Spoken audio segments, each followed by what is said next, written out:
Assalamualaikum Bu ya. Assalamualaikum warahmatullahi wabarakatuh. Saya sedang dekat dengan laki-laki non-muslim. Saya sedang dekat dengan laki-laki non-muslim. Baik. Dia sudah tertarik dengan Islam sejak lama dan sudah mempelajarinya. Dia berniat menikahi saya untuk membimbing saya ketika masuk Islam nanti. Pertanyaannya Bu ya, apakah saya boleh menikah dengan dia setelah dia mengikrarkan syahadat? Apakah dia harus segera dikhitan setelah masuk Islam? Mohon petunjuknya Bu ya. Baik. Jika ada orang yang menemukan kasus seperti ini, bahwa ada orang ingin masuk Islam, ada orang ingin menikahi lalu ingin masuk Islam, maka dia akan menjadi orang yang menjadi sebab Anda beruntung kalau memang dia mendahulukan imannya daripada Anda. Kalau dia lebih mementingkan Anda daripada iman, maka ketahuilah dia bakal pembohong. Imannya tidak sungguh-sungguh. Artinya kesungguhannya kepada Anda akan terbaca kalau memang akan terlihat jika dia mendahulukan Allah daripada Anda. Tapi kalau dia meninggalkan Allah demi Anda, maka bohong keimanannya dan pada gilirannya Anda pun akan dibuang. Apa kesimpulannya? Kesimpulan adalah suruh masuk Islam dulu yang benar. Kalau ternyata Anda yang penting nikah dulu, berarti dia mengutamakan Anda daripada Allah. Anda dirugikan. Tapi kalau dia sudah berpegang, ya saya akan belajar agama dan seterusnya, kemudian dia ingin menikahi Anda, berarti di balik rencana adalah memang baik. Maka jangan ragu, dia suruh masuk Islam dulu. Karena masuk Islam bukan karena Anda, karena Allah.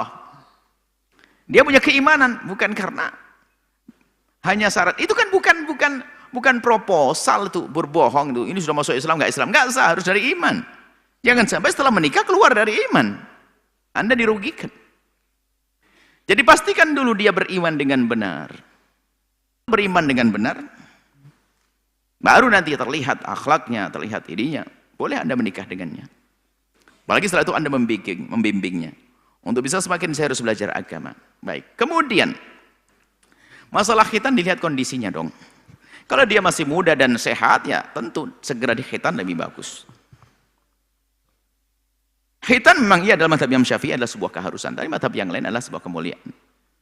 Nah, kalau memang dia punya sakit gula dan sebagainya, jangan sampai dong dipaksa dengan itu semuanya. Maka kalau memang orangnya punya sakit, ada rasa takut, trauma dan sebagainya, nggak khitan. Khitannya nanti kalau sudah legowo. Islamnya sah, tidak syarat, bukan syarat Islam, bukan khitan itu. Memang dalam mazhab kita khitan adalah wajib laki dan perempuan. Baik, jadi lihat keadaannya, kalau memang dia orang sehat normal, kalau misalnya punya gula dan sebagainya, ini bahaya, dia mikir mau dilukai bakal bahaya ini. Dia bisa saja nggak mau masuk Islam, makanya kalau ada orang mau masuk Islam, kebanyakan mereka sudah umur, kemudian dia kok belum khitan, maka jangan dipaksa untuk khitan. Wahai para ustadz, pahamkan mana ini? Jangan diseksa mereka dengan urusan khitan begini. Kalau dia masih sehat normal, oke lah dikhitan, itu pun dihimbau. Sementara dalam para ulama ada khilaf dalam hal ini. Ya, jangan dipaksa. Memang urusan khitan itu adalah terlepas dari urusan syariat, ternyata urusan medis, motivasi medis itu luar biasa. Kita di sebuah tempat melihat sebuah tempat ibadah bukan miliknya orang Islam, itu ada spanduk plang untuk khitan. Karena demi kesehatan, saya melihat. Tempat ibadah bukan miliknya orang Islam, ada khitan. Suruh moto itu foto. Khitan, tidak ada urusan dengan agama Islam itu. Karena ada urusan dengan kesehatan. Maka sebisa mungkin segera khitan. Kalaupun belum karena ada uzur pada orang tersebut, jangan dipaksa dong. Ini perlu kami sampaikan karena sekarang banyak berbondong-bondong orang masuk Islam dengan umur yang, karena kita menemukan banyak orang masuk Islam sudah umur sepuh. Bahkan kita juga melihat orang yang sudah sepuh, ada gula, ada macam-macam. Nah ini mau dikhitan, balik keluar dari iman nanti. Ketakutan kok dia. Jadi kalau memang bisa dengan cepat boleh dan mudah boleh cepatnya, kalau enggak biarkan seperti itu.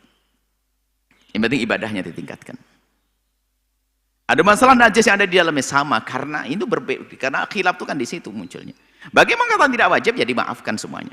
Jadi jangan mempersulit urusan orang. Tapi kalau Anda dari kecil muda enggak khitan, ini keterlaluan ini. Islam dari kecil enggak khitan itu. Ini hanya untuk memberikan solusi yang kami sampaikan, memberikan solusi kepada mereka yang baru masuk Islam dan yang mungkin punya latar belakang penyakit atau punya riwayat tentang kesehatan. yang membahayakan jika harus mengadakan luka-luka pada dirinya seperti khitan, maka dimaafkan, tidak usahlah seperti itu. Yang luas lah, jangan bikin orang terseksa masuk Islam takut. Semoga Allah mengampuni, semoga Allah mudahkan orang memeluk agama Rasulullah, agama Islam, dan memberikan ketulusan. Dan Anda kalau menikah dengan laki-laki orang yang Anda sebutkan, semoga dia betul-betul ahli iman, dan jangan Anda terburu-buru, jangan Anda tertipu. Wallahu a'lam bishawab.